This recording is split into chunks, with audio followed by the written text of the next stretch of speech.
প্রিয় মা, 24 বছর পর কলম ধরেছে তোমাদের বড় আদরের এই বাধ্য মেয়েটা। এতগুলো বছর পর কেন লিখছি জানো? কারণ তোমরা আজ আর পৃথিবীতে নেই বলে। জানো মা, গল্পটা খুবই সাধারণ। গল্পের নাম দিতে পারো সুখ কেনার গল্প। মেয়ের সুখ কিনতে গিয়েই তো আমার বিয়েটা দিলে তোমাদের পছন্দ করা ছেলের সাথে। তারপর থেকে 24টা বছর কাটিয়ে ফেলেছি। সবাই বলে বাবা মা নাকি ছেলে মেয়ের ভালো চায়। ভালোই যদি চাইলে তাহলে কেন আমি ভালো থাকতে পারলাম না? মেয়ের বিয়ে দিয়ে তোমরা কিন্তু ভালো ছিলে, যেমনটি চেয়েছিলে ঠিক তেমনি। পয়সাওয়ালা সৎ চরিত্রবান একটা ছেলে, একদম তোমাদের মনের মতো। বিয়েটা হলো আমার, অথচ আমার মতে নয়। জানো মা, আমি এই 24 বছর ধরে সেজে আছি এই সংসারে। তোমাদের কথা রেখেছি, তোমাদের সম্মান বজায় রাখতে পেরেছি। তাই তো দারুণভাবে অভিনয় করেও যাচ্ছি। অভিনয় করে যাচ্ছি তোমাদের সৎ চরিত্রবান জামাইয়ের সাথে। একটুও বুঝতে দিইনি, তোমরাও বুঝতে পারোনি। ছোটবেলার কথা খুব মনে পড়ে মা। আমার মন খারাপ থাকলে, শরীর অসুস্থ হলে, মিথ্যে কথা বললে তুমি ঠিক ধরে ফেলতে। তুমি বলতে মায়েদের কাছে মিথ্যা বলা যায় না।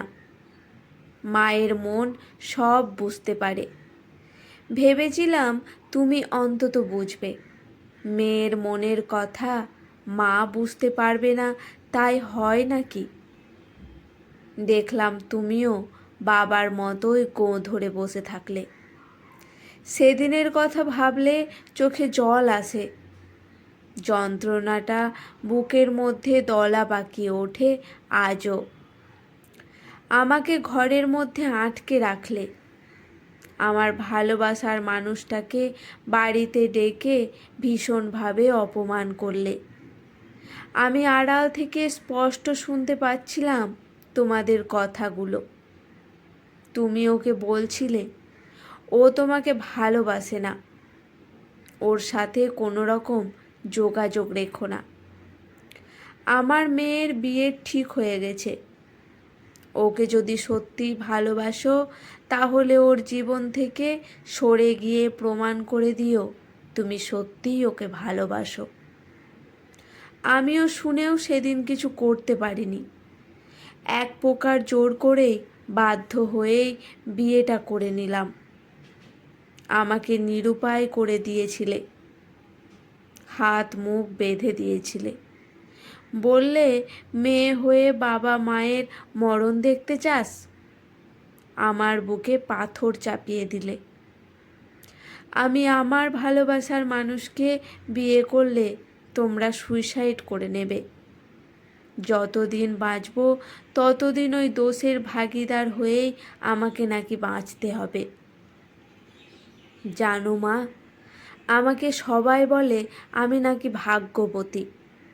তোমাদের মতো বাবা মা পেয়েছি, এমন একটা সংসার পেয়েছি, ভালো মানুষ পেয়েছি, বর পেয়েছি। আমার আর কি চাই? ছোটবেলায় তোমাদের থেকে যা চেয়েছি তাই দিয়েছ, কোনো আবদার না করনি।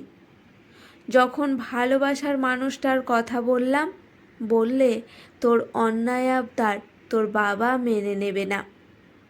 এদিকে দেখো, আবার বিয়ের পর থেকে আমাকে আর কোনো আবদার করতেই হয়নি।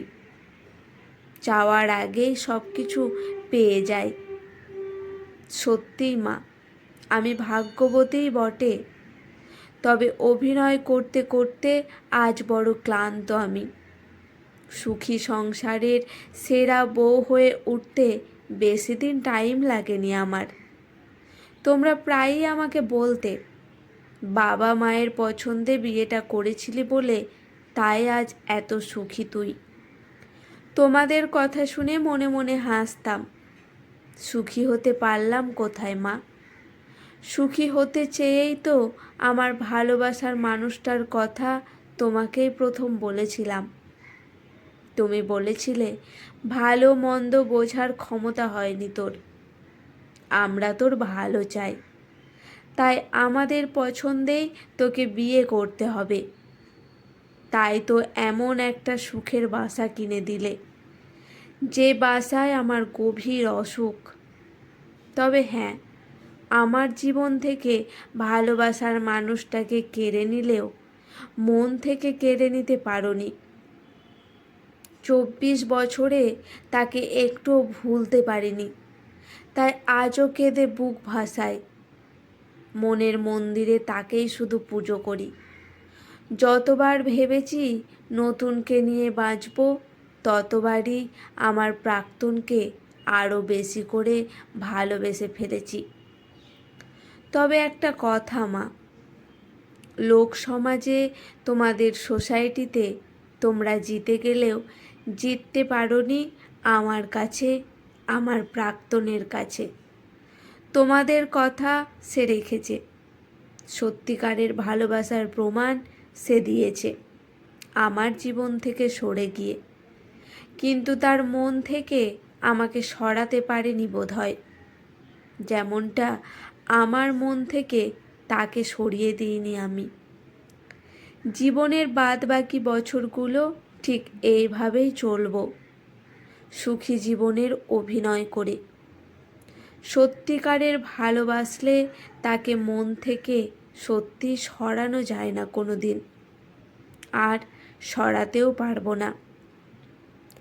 তবে ভীষণ কষ্ট পাই সুখী জীবনের অভিনয় করে নয়। কষ্ট হয় জীবন্ত লাশ হয়ে বেঁচে থাকতে হয় বলে। কে বলেছে মানুষ মৃত্যুর আগের মুহূর্তে সুইসাইড নোট লিখে যায়? আমার মতো কত অভাগিনী আছে যারা মরে গিয়ে বেঁচে যেতে পারেনি, বরং বেঁচে থেকে কবেই সে মরে গেছে। আজ যা লিখলাম তা আমার মনের বেদনায় শুধু নয়, বলতে পারো এক জীবন্ত লাশের বেদনা বিধুর সুইসাইড নোট। ভালো থেকো মা। আজকের গল্পটি একটি সত্য ঘটনা অবলম্বনে লেখা। গল্পটি কেমন লাগলো অবশ্যই জানাবেন। গল্পটি শুনে যদি ভালো লেগে থাকে চ্যানেলটি সাবস্ক্রাইব করে একটি লাইক করে আমার পাশে থাকবেন। ধন্যবাদ।